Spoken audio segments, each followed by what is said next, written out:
to the J's to From the the Drakes, B's to the from J's. the B's to the J's That's to funny. the Drakes. Like, From the B's to the J's. That's come funny. on, that gotta feel like something, right? Like, Yeah, shit's crazy. Shit's crazy. like you don't ever like before you go to bed, like, yo, I just worked with Beyonce. I practice Yo, gratitude. Drake just popped through. Like, The that gotta feel like, come on. It's wild. The next day, I had a hard time believing that the day before had happened. Especially because, like... Come on.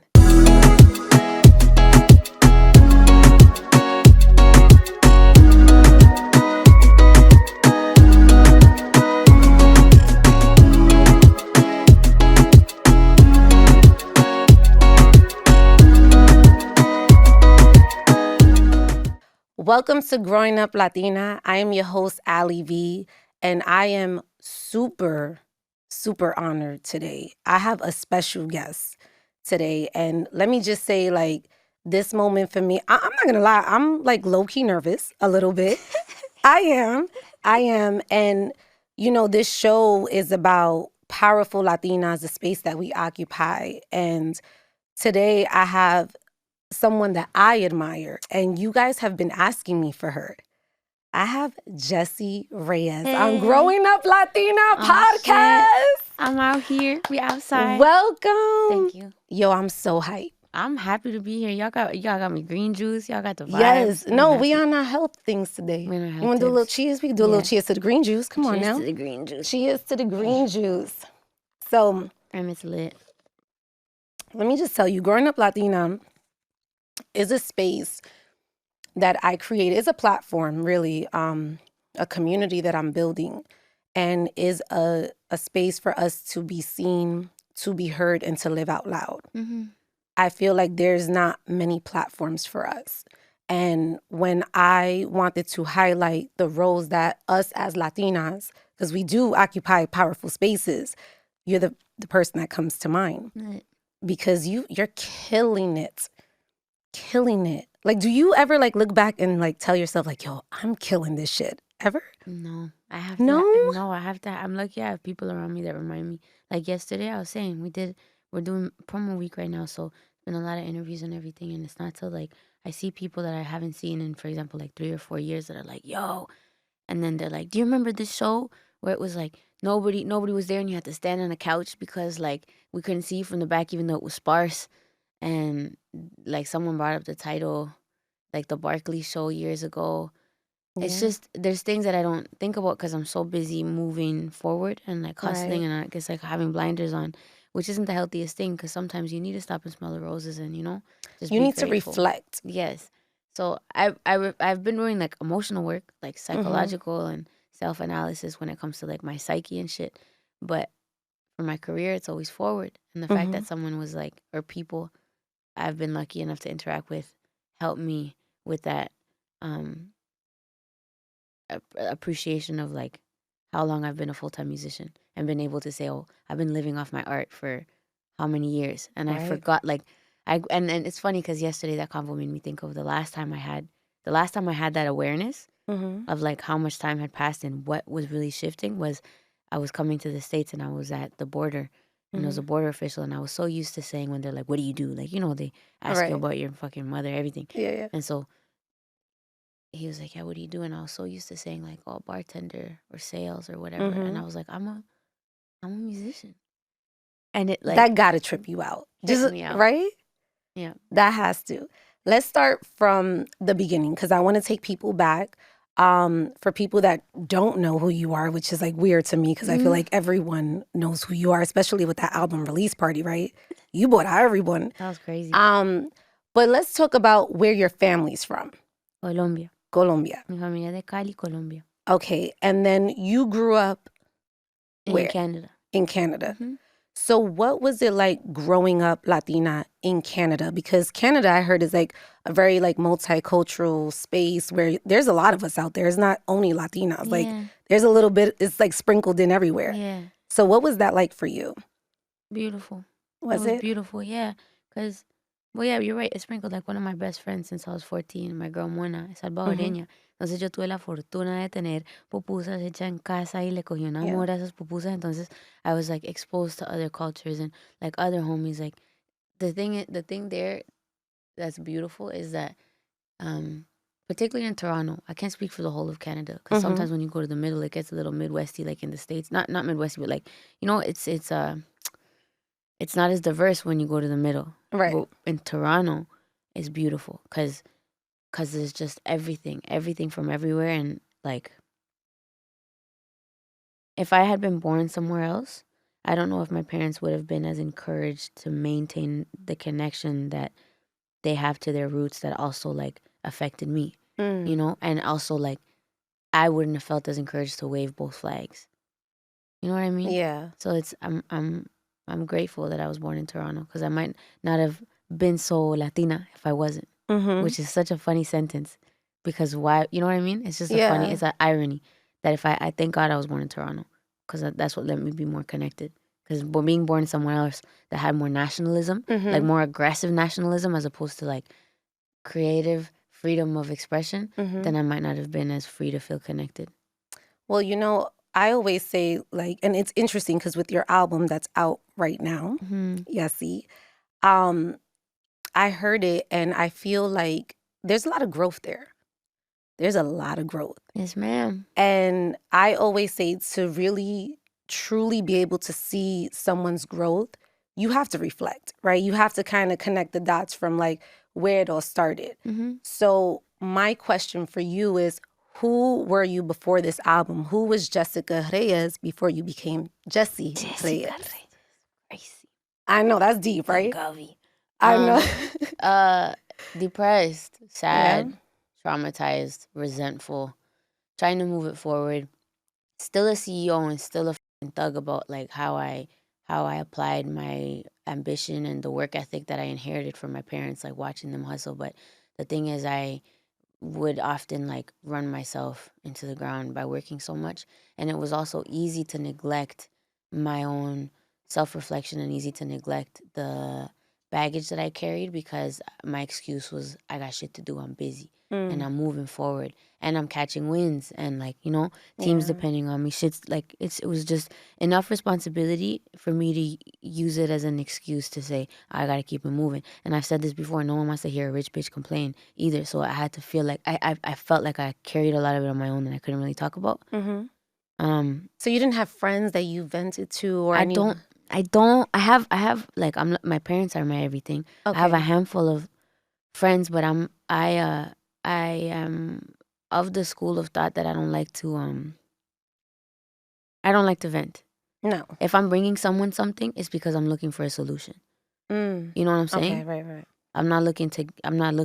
I don't find comfort in that. I end up feeling guilty because to me that's emotional dumping. And I've realized it's not like my girl, particularly Mona, like who I was talking about, like she's in the past had to call me and like come to the crib because I'm not picking up. Right. Or like, you know, drag shit out of me and then be like, I'm here for you. Like we could talk. And I'm just always like, I just feel weird.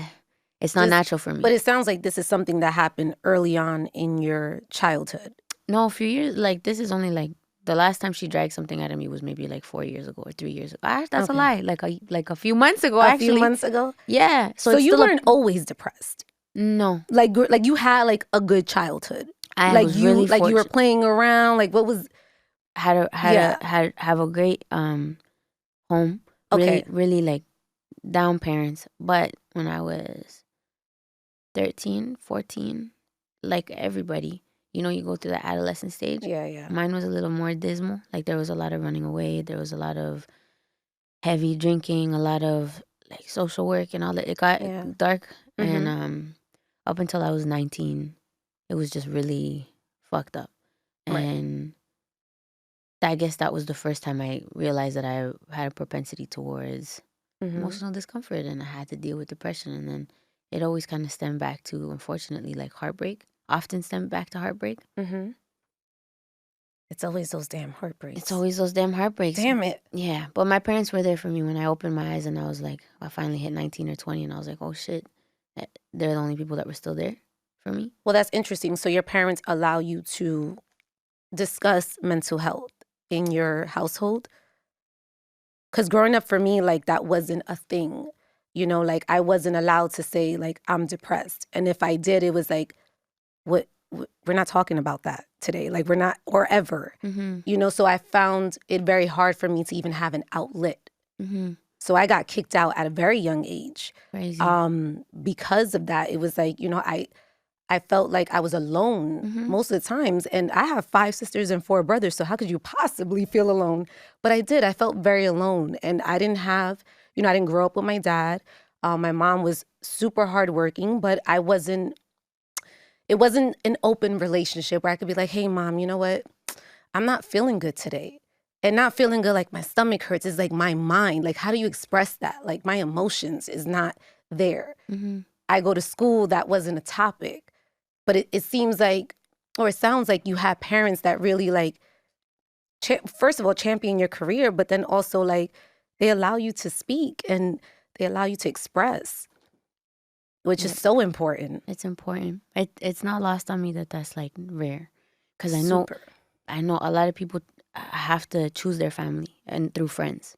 You know that friends become family, because not everybody's born into that fortunate space.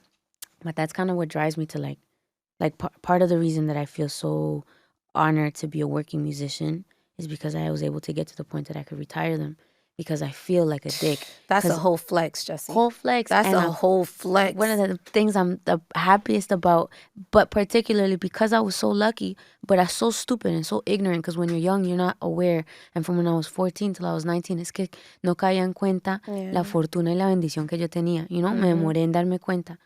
And so now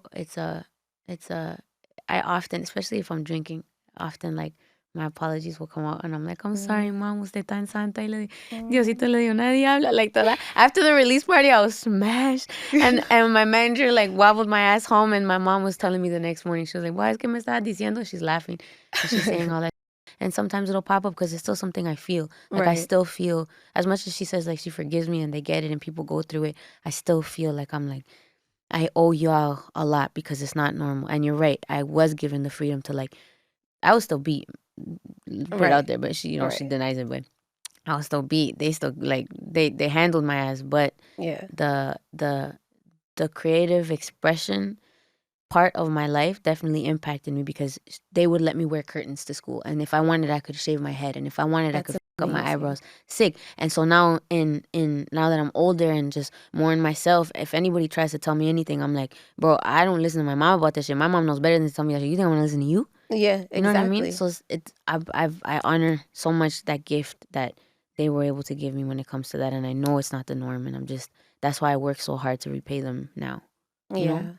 So do you feel like they were, because you have a confidence about you, right? Because you do kind of go against like the norm, and you are very like expressive and like, this is my lane, I'm gonna do my thing, and I don't give a F about anything, you know, but that takes confidence, right? So, and it starts from your childhood. So do you feel like, you know, with your family, just kind of like, I remember you even said like your dad crowd surfed with you, like, that's confidence. Yeah. First of all, who crowd surfs? That's my dad. For you to trust people to like hold you up in a crowd. So much fun though. That shit is so fun. Is it? Yes. It's such a high. It's just hella fun. I love it. Do you do it on every show? Like, do you I used to before I got injured. I got an injury like 2.5 years ago that really fucked me up for a while, which also contributed to the second bout of depression. But yeah, because I always say the greatest depression. It'd be the greatest depression. It'd be the greatest depression because it gives you an opportunity to grow. Yeah, it gives you an opportunity to grow. The deeper you get cut, the better you heal, which is crazy. I love that. But it is crazy. Yeah. It teaches you a lot too, and it's a humbling experience. Humbling. Sometimes you need it. What's something that you appreciate now that maybe you didn't appreciate growing up? Like something that you took for granted. I could tell you for me, just to like buy you some time to think, for me, it was, I think it was my mom. You know, my mom used to tell me all the time, when I die, you're going to regret. My mom is alive, but, you know, she kicked me out at such a young age that when I got kicked out, girl, I didn't know how to do anything. I bleached the clothes, everything turned pink, everything. I was like, oh my God, I didn't learn how to cook until later in life, and my mom was a cook. So those are Wow. things that like I took for granted, like not making arroz con gandules, like what's that about? What's You know? that about? Who does that? So what's something that you feel like you took for granted at a young age? They gotta be Family some. parties. Mm. Yeah. I still had a great time and I loved it, but I wish I would have known that, like, damn. I wish I would have known that, like, It's okay. life changes. Like, Yeah. you know, and like I was really lucky that my mom is the youngest of 11. And a lot of the family, my mom's side, a lot of the family came over to Canada. Mm-hmm. So a lot of my cousins are there. And because she's the youngest of 11, by default, I'm the youngest of my generation of cousins. Mm-hmm. And so it was a lot of like me tagging around and being the youngest and like getting drunk dumb. Like I was 11 the first time my cousin Kathy or my cousin, both of them, Kathy and Andrew got me drunk. And it was just, I fucked up now, I guess in retrospect. But like, you know, it's funny. But you were a Like kid, yeah. as a It was kid, funny. they were kids too. They were Yeah. kids, teachers, teenagers, you know. But people grow up, people have kids, people get married, you know, people move away. Yeah. And I was just really, I'm happy I have those memories because when my parents moved west and we had the crib, it was like, that was the house that we would party at. So I have a lot of memories of family parties of like cousins coming over and montón de aguardiente and my tías and my mom upstairs haciendo pan de bonos y tamales, you know, gozando hasta las 10 de la mañana with my dad's new stereo. Yeah. Just like, just, it's not even, I don't think I took it for granted because I was a child. So by default, when you're a child, you're more present, you know? But it would have been nice to, I just didn't know that it was going to change. Because you get used to that and you think, my cousins are never going to move away. Yeah. We're going to be like this forever. And then all of a sudden people are adults and all of a sudden people are married and all of a sudden people are moving across the country. And it's like, damn, but at least we have the memories. But those parties that like, those memories, seeing my pops like, like hanging over my Tío Hector and just like singing and dancing. Like it was beautiful. What was your favorite song back then that you would sing during these family parties? Was there like... Yeah, like the whole everyone in the party was if La Gota Fria by Carlos Vives came on. Yeah. A tune. What? And we'd make like everyone would just make an instrument too, you know, especially my pops. Like just grab a fucking pot and turn it around, and all of a sudden we got percussion. And then like grab a can, meterle huecos, all of a sudden like it's popping off. It was just lit. It was so lit, and I'm so happy we did that. I'm so happy we have that.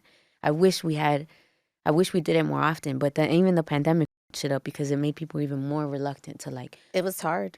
Yeah, man. It was hard. It was like isolation, like real isolation. Like if you was an introvert, you were going to be an introvert during this time.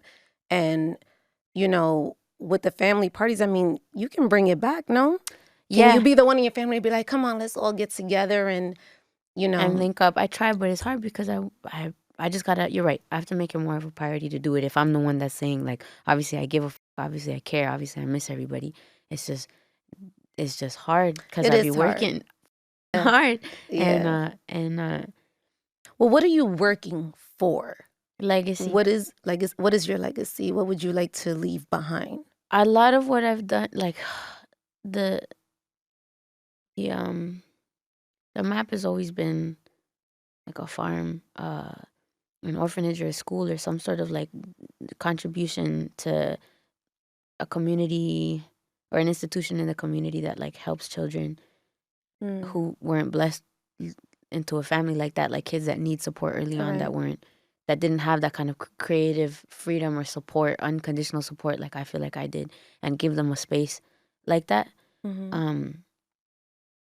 Helping a million people positively somehow, and Grammys is on that list too. And no, it's coming. Yo, I see it for you. Amen. I see it for you.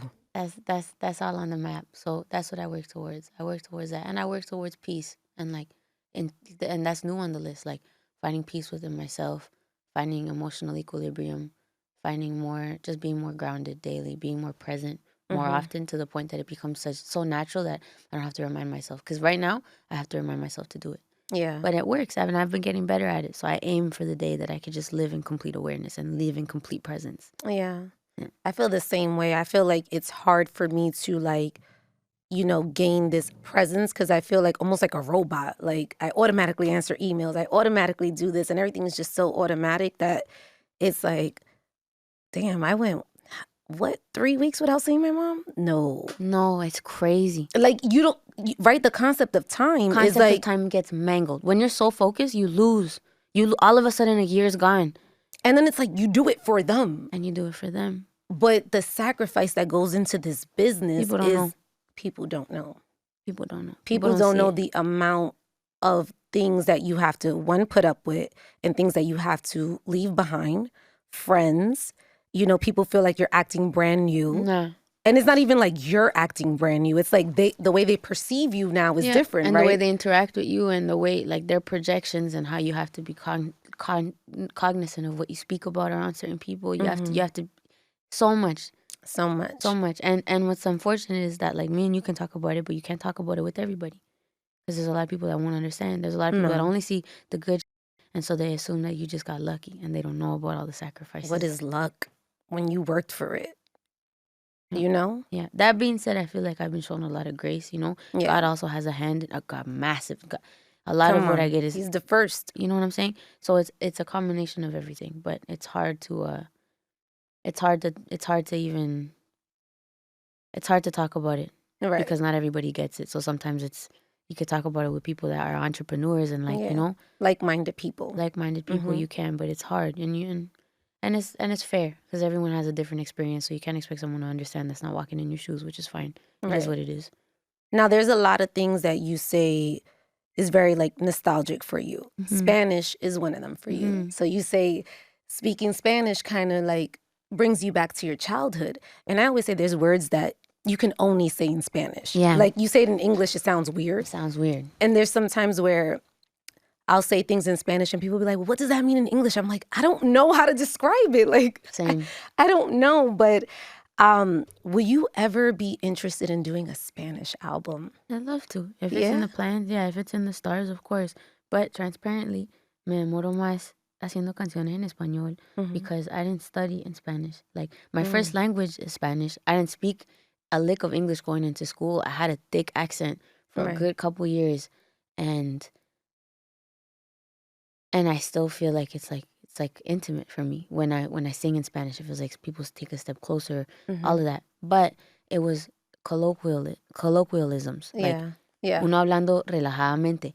Y si uno trata de usar como ese palabrerío for songs, it's more difficult because the lexicon that I have in English for a little, like, just adjectives and poetry and symbolism and all these things, it's just easier for me to access because I've studied more in English than I have in Spanish.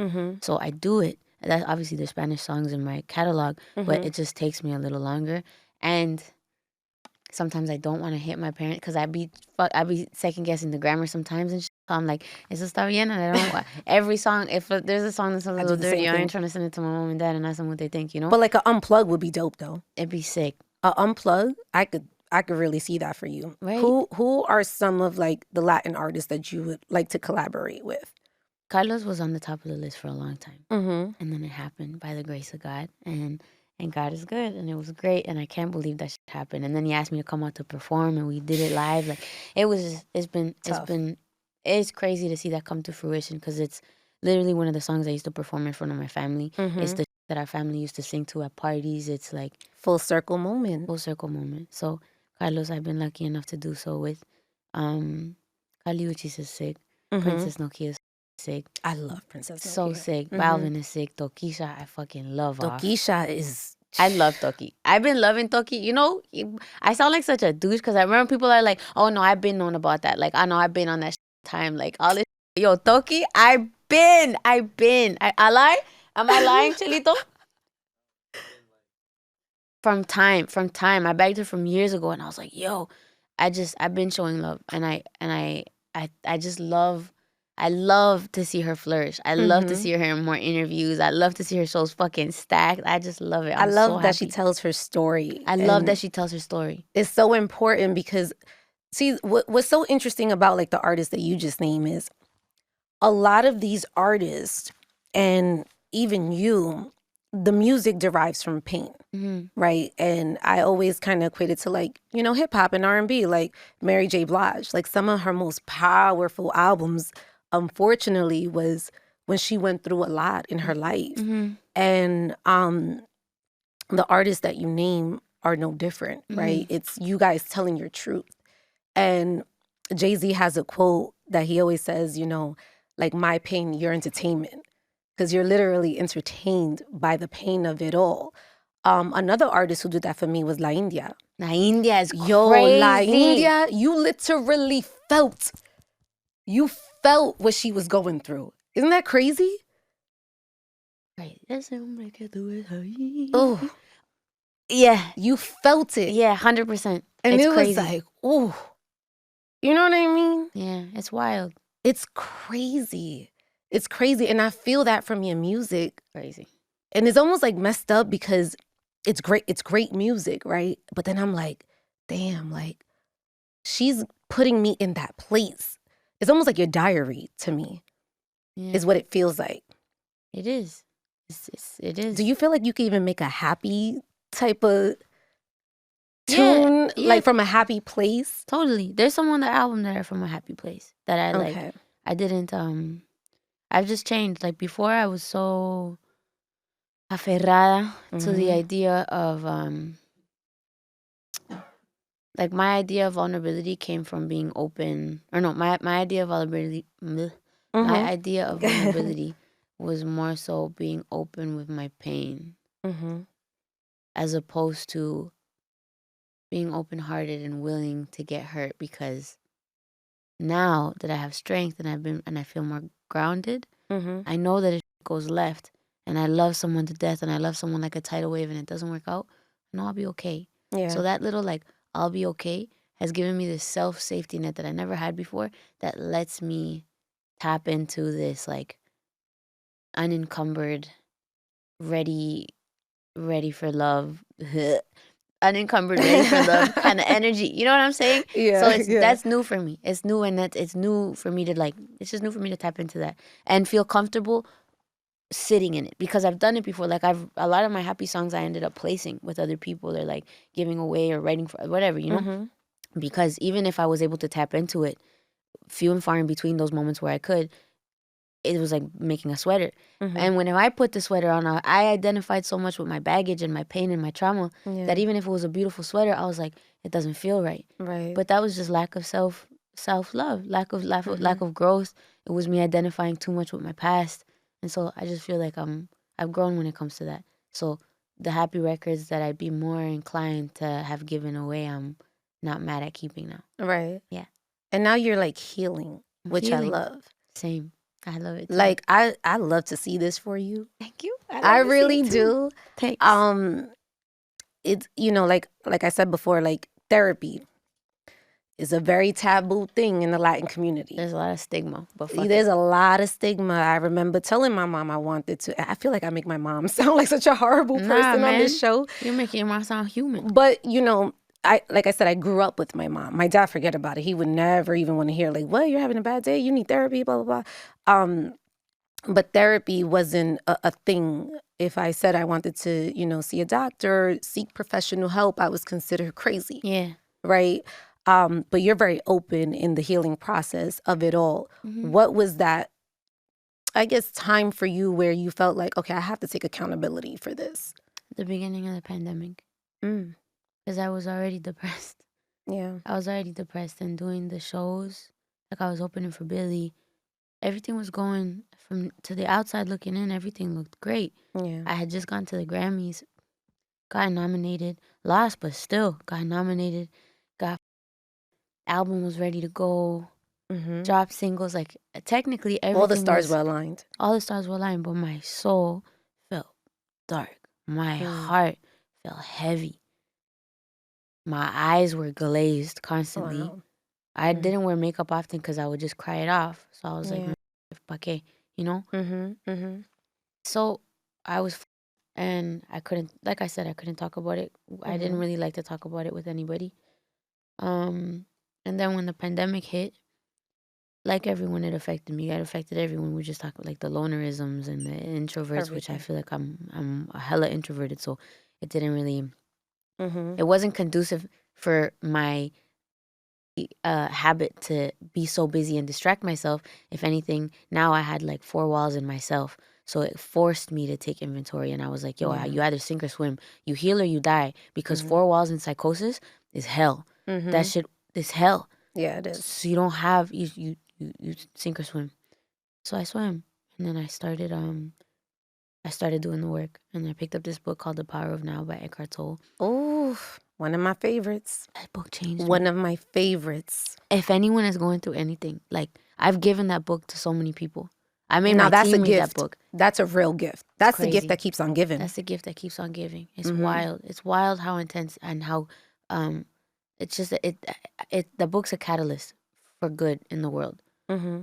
Changed me profoundly. Changed me as a woman, and then by default changed me as an artist. Like made me be more open, made me more in touch with my and like it motivated me to become more in touch with my intuition, become more in touch with presence. And then I did this thing called Deepak Chopra's 21-day abundance meditation. How was that? Amazing. I've been meditating now. Yo, it's I highly recommend My meditation looks different though. What's yours? So there's two things that I do. So instead of, because I have a problem quieting my Your brain? mind, Yeah. right? Because my thoughts. So what I do is I visualize. Yeah, great. You know, so that's one of the things that I do. And then the other thing that I do is that I write in the future tense. Yes, ma'am. Okay. So if I'm interviewing you today, 2 days ago, I was like, I felt great about my interview with Jessie Reyez. It went amazing. You know, like I'm already like feeling the feelings of it all. Yep, that's key. Because I feel like the feelings is what creates your reality. Yes, ma'am. And I always feel like a lot of people are afraid of the unknown. Mm-hmm. And so what my therapist said was the best way to create to kind of go through the unknown is to really create your future, is to really operate in the unknown, create it all, not to look at your past. Oftentimes when you look at your past, that's when it becomes like a personality trait. This person had a bad day. Well, why did they have a bad day? Then that bad day turns into a bad week, a bad month, and next thing you know, that's their personality. It's like, oh, this person just, they wake up upset, you know? And I found myself going through that. Mm-hmm. You and I just spoke and I told you like, I'm afraid of the dark. Yeah. And that's like a real fear, by the way. I know. I used to suffer from that. And I had to like wean myself away from it. The only thing that I'll do, I have like a little lamp that I'll throw like a little sabana to kind of give it a dim effect, but I will not like completely just, no. I had to learn. But how do you learn? Like, so slowly I started, I would do like the bathroom light. Okay, so far away from the room. Far away from the room. Yeah. Far away from the room. Because the thing is, the light in the room, the dimness, it doesn't push you far enough into, you got to get uncomfortable. That's the part that I'm still trying to conquer. But the thing is, the light in the bath, like the ayudar, you know, because it's still something, but it's far enough away for you to relinquish some control. Because cerquita, you still have that control. Yeah. Far away, it'll get you out of your comfort zone, but still provide get you out of your comfort zone, but still provide a safety net, right? But then the thing is, it's not even something you gotta fix. You know what I mean? Like if you want that just might be what you're comfortable with, and you might not give a fine. But the only reason I'm like, yo, you should find ways around it is because sleep is so important. It's so important. And if you're only getting a certain amount of hours, and your body could obviously benefit from doing more than one cycle, because 3 hours or 2 or 4 or whatever is only like a 1.5 or 2 cycles. I'm not even REM. hitting the REM. You know, you're lucky if you're getting a full cycle. But so on tour you sleep in coffins pretty much. Like the tour bus is just a little coffin. And I realized that I got the best sleep of my life on tour, and it was because when you shut the curtain, it's just a coffin, bro. It's a box. And it was black, and I realized I didn't have no alarm clock on the side. Jeez. I didn't have no light like that, and it was beautiful too, because it allows you to really tap into your dreams, and dreams are magic. That's your subconscious. That's your window into mysticism. So do you like to dream? I love it. Can I tell you, have you ever suffered from like sleep paralysis? Yes. That's the only reason why I'm afraid to sleep. because every time I sleep, especially like back up, like, chest up, I suffer from sleep paralysis. Pero eso te pasa por la luz. Creo que La sí. luna te está ayudando. You know how you also get out of your comfort zone? Leave the light on in the room. Get a black t-shirt and put it over your face. Because these little things, I don't know if you ever use those, but they suck. Because if you move, I move like I'm running a marathon when I sleep.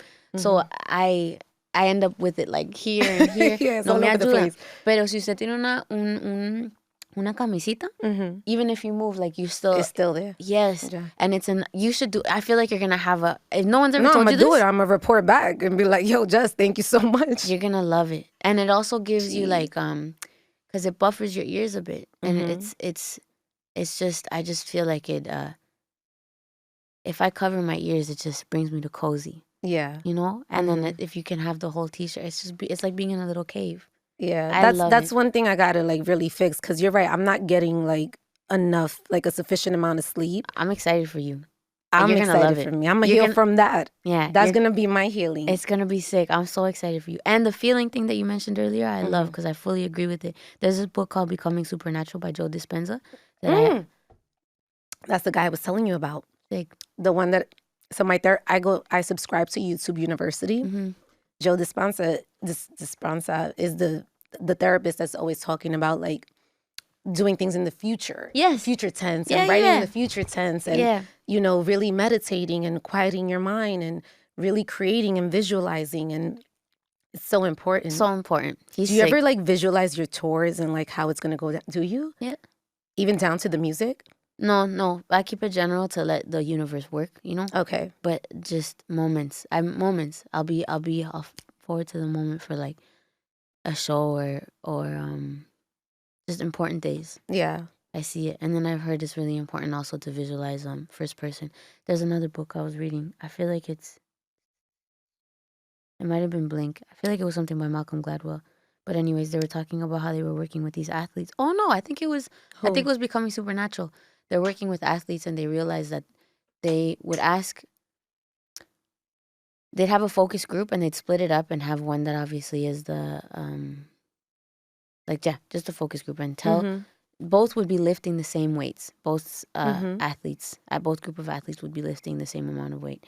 But one was given the extra task of when they went home to visualize themselves for the span of, 15, 10 minutes. I'm fucking up the math, but you'll get it. It's all good. Visualizing doing the exercises. And they found that the people that were able to visualize it had a 30% increase in results, as if they were doing more. No, yes.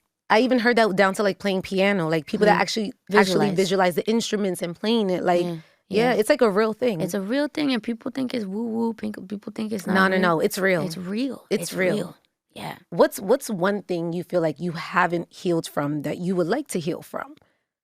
I'm happy though, because it's happening. It just hasn't happened fully, but I'm visualize it, girl. Yeah, letting things go more often.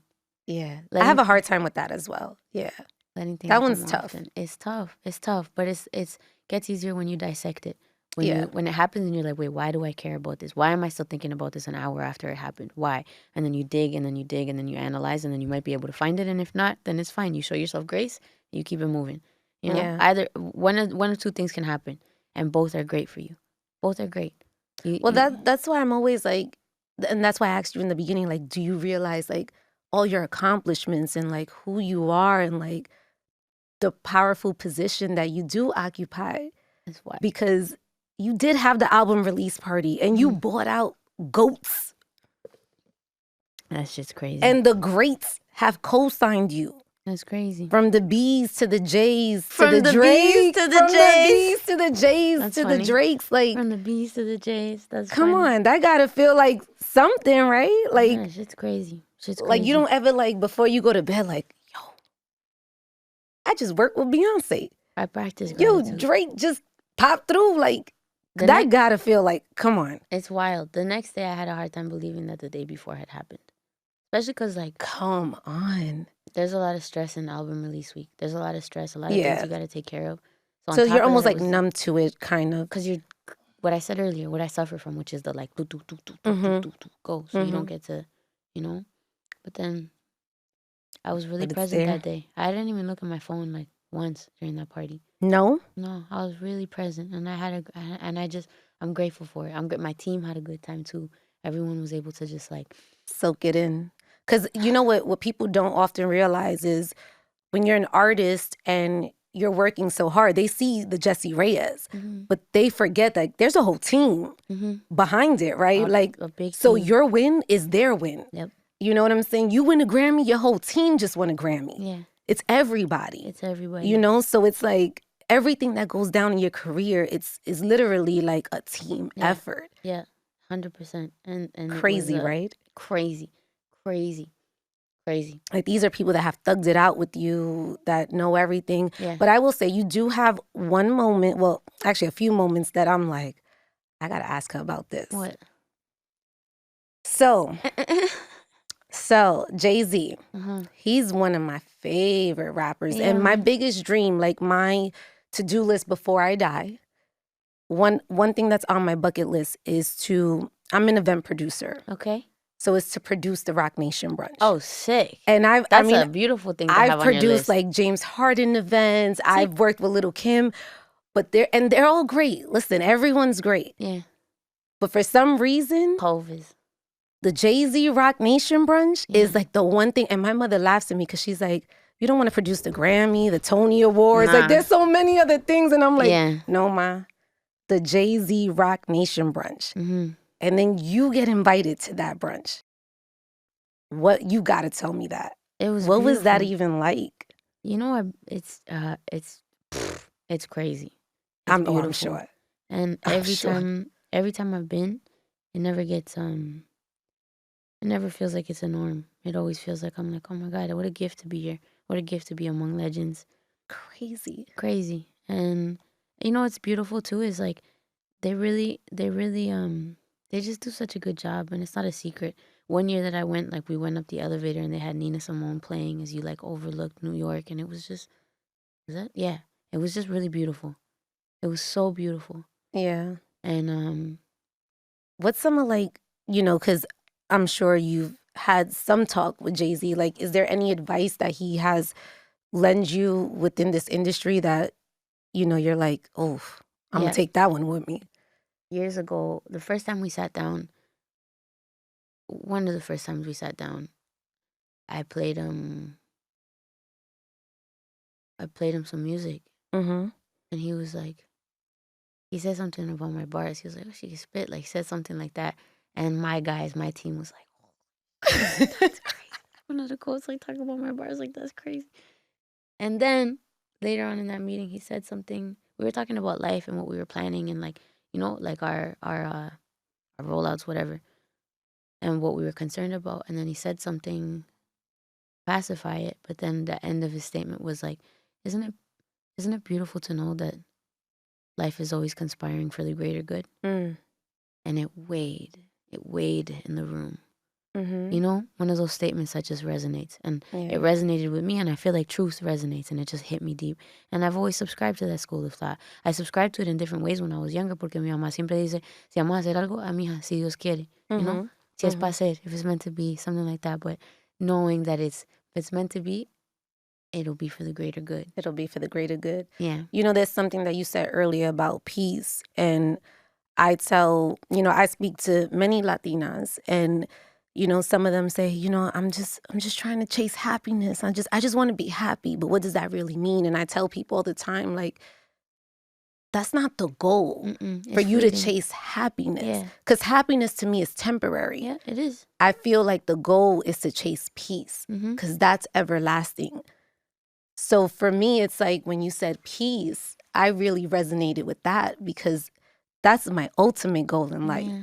I feel like with peace, you can find happiness, you can find love, it'll be the simplest things, you know? And that's the true goal for me. What are the maybe like 3 things that you could give, you know? I mean, there's so many young Latinas that are watching this show. What are some of the things or advice that you can lend to them if they wanted to tap into your industry and just, you know, maybe they have hopes and dreams of becoming the next Jessie Reyez? Make a list of affirmations and stick it next to your bed and read it every day in present tense. In present tense, I am this, I am that. If you want to be a CEO, I'm a CEO. if you want, and also like aim higher than your mark. I'm not saying apply that when you get there, because sometimes you need to know when to appreciate what you have as opposed to succumbing to greed or succumbing to like unbridled ambition. Sometimes it's better to have that balance of like, thank God for this because you hit your mark. But when you're planning and you're starting from way back there, fucking aim high. Aim high as fuck, and make sure that that list of affirmations is concise and clear enough that you could like memorize it. You know what I mean? So it becomes normal for you to always like tap back to that. Second would be identify what your weaknesses are, so that you can really sharpen what the fuck you're good at. Really sharpen what the fuck you're good at, and it'll also make you aware of whether or not you have to build a team, and then who you got to make part of your fucking of your family to push it forward, because it's not like great things happen with great people. You know what I mean? And then lastly, don't be scared to fail, because nobody starts great. Nobody starts great. Jordan didn't come out bouncing a basketball. Beyonce didn't come out doing runs. Like, everyone worked at it. You know what I mean? Every now and then you have people that are blessed with a little more natural talent, but that doesn't mean that they didn't practice. It doesn't mean they didn't sacrifice. It doesn't mean they didn't, you know?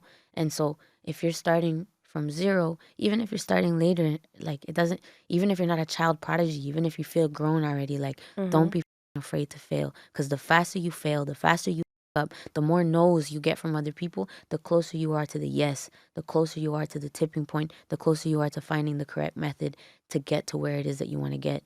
And that's 3. But 4, don't be the one to tell yourself no, because that little voice in your head, that make sure that you are your own friend. The world is going to have enough negativity for you. People are going to try to just like, you know, taper your expectations based on their own insecurities. And sometimes it's not even coming from a negative place. Sometimes it's just their insecurities projected on you, you know? But don't be the one to tell yourself no. Let other people, when you're chasing the opportunity or trying to get something done, I want to do this. No, but maybe I shouldn't because I'm scared. Maybe I shouldn't because I'm not educated enough. Maybe I shouldn't because I don't have experience. No, try it. Go for it. Let them tell you, hey, we need someone more experienced, because you never know if their second sentence is, but we appreciate your moxie. We appreciate your ambition. We appreciate you trying anyway. We're going to keep you in mind for the next time. And then 5 months later, an opening comes up and they think about the person that had enough balls to try something that they weren't good at, because it shows hunger and it shows drive and it shows willingness to fail, therefore willingness to be great. Amazing. Now I'm going to leave this with, I'm going to say my affirmation. And then you say your affirmation, and we'll end it here because I want to end positive. My affirmation for this episode today, first of all, I want to thank you, Jessie, for coming through to Growing Up Latina. Hey. I'm going to leave everyone with this affirmation. I welcome unexpected goodness and unexpected miracles in my reality. Amen. I am light, I am peace, I am love, soy amor, and I'm present. Jessie Reyez, everyone. Yes. Thank you so much for coming. Thank you. What's up, y'all? It's Jessie Reyez, and you just enjoyed an episode of Growing Up Latina with myself and Alyi V. And my project, Yessie, is out now. Have a great day.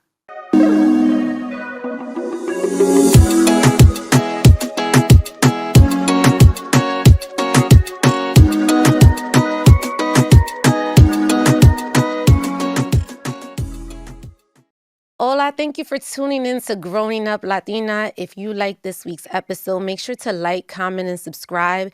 And make sure you tune in next week to see who I have sitting with me on Growing Up Latina.